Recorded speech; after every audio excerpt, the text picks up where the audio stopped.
E se quase tudo o que você ouviu sobre os 144 mil estiver errado? Não por má intenção, mas porque talvez nós priorizamos sistemas teológicos em vez de uma leitura natural do texto? O que a gente descobre quando tira as lentes da nossa denominação e olhamos apenas para o que a Bíblia realmente diz? Hoje, nós vamos encarar verdades que são chocantes, não porque são novas, mas porque talvez tenham sido esquecidas. Usando uma análise quase científica, um pouco de história e uma perspectiva que prefere a verdade difícil ao mito confortável, vamos reconstruir do zero o nosso entendimento sobre os 144 mil.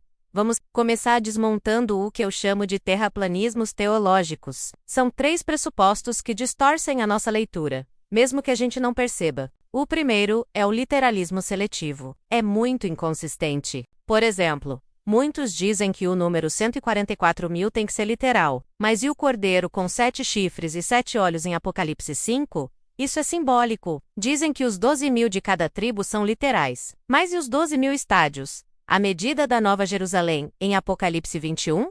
Isso também é simbólico. Percebe a inconsistência? A gente escolhe o que é literal para caber na nossa teoria. O segundo terraplanismo é a divisão artificial entre Israel e a Igreja. O próprio Novo Testamento redefine o conceito de Israel. Em Romanos, Paulo diz que judeu não é quem é apenas por fora, mas quem é por dentro, no coração. Em Gálatas, ele chama a comunidade de crentes de o Israel de Deus. A lista das 12 tribos em Apocalipse 7 é claramente simbólica. A tribo de Dan é omitida, e a tribo sacerdotal de Levi é incluída, algo que não acontece nas listas do Antigo Testamento. A conclusão lógica é que Israel em Apocalipse 7 se refere ao povo de Deus da Nova Aliança, a Igreja. A verdade chocante aqui é que essa distinção rígida entre Israel e a Igreja é, na verdade, uma construção teológica do século XIX. Não é a leitura natural que os primeiros cristãos, os pais da Igreja, faziam.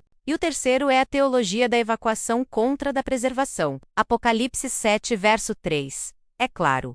O selo é para que os servos de Deus não sejam danificados pelos juízos que virão sobre a terra. Isso não fala de remoção, fala de proteção. O padrão bíblico é consistente.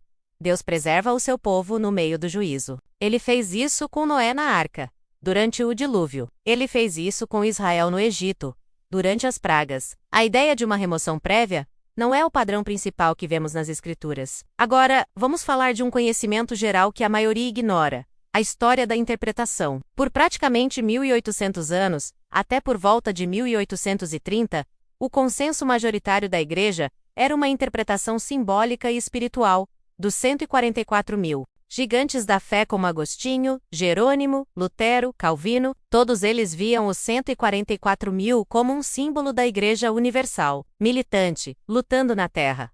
O foco deles era no significado teológico, não em identificar um grupo literal. A grande mudança veio no século XIX, com John Nelson Darby e o dispensacionalismo. Ele introduziu essa divisão rígida entre Israel e a Igreja. E a Bíblia de Scofield, publicada em 1909, popularizou massivamente essa visão literalista e a ideia de um arrebatamento pré-tribulacional. A verdade chocante, mais uma vez, é que a interpretação literalista dos 144 mil é uma inovação recente na longa história da Igreja. A resistência acadêmica moderna confirma isso. A crítica textual mostra que a lista das tribos é claramente simbólica, pela sua estrutura única. A crítica literária nos lembra que o livro do Apocalipse pertence a um gênero chamado apocalíptico, onde números, imagens e bestas são carregados de simbolismo. Então eu pergunto, se a interpretação simbólica foi dominante por 18 séculos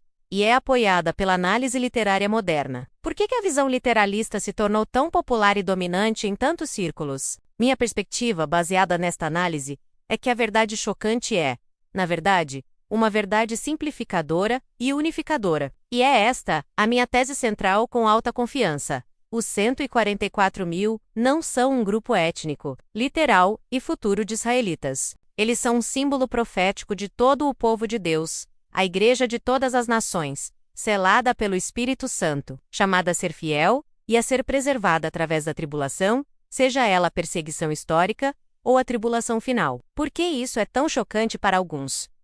Primeiro, desafia o nosso excepcionalismo. Não somos um clube especial e exclusivo a ser salvo. Somos parte do povo de Deus de todos os tempos e lugares.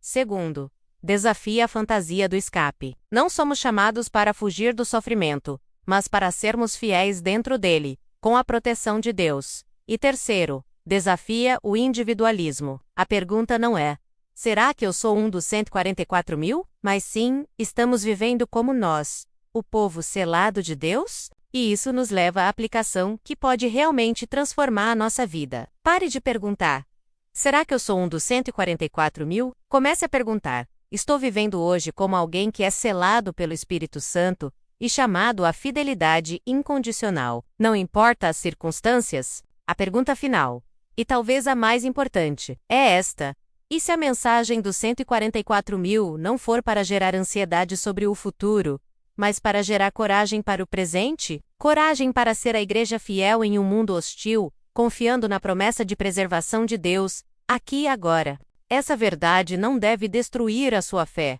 mas fortalecer a sua realidade. A esperança cristã nunca foi baseada em um eixo do secreto, mas em um Salvador crucificado que ressuscitou e prometeu: no mundo tereis aflições, mas tende bom ânimo. Eu venci o mundo. Os 144 mil são o retrato dessa vitória.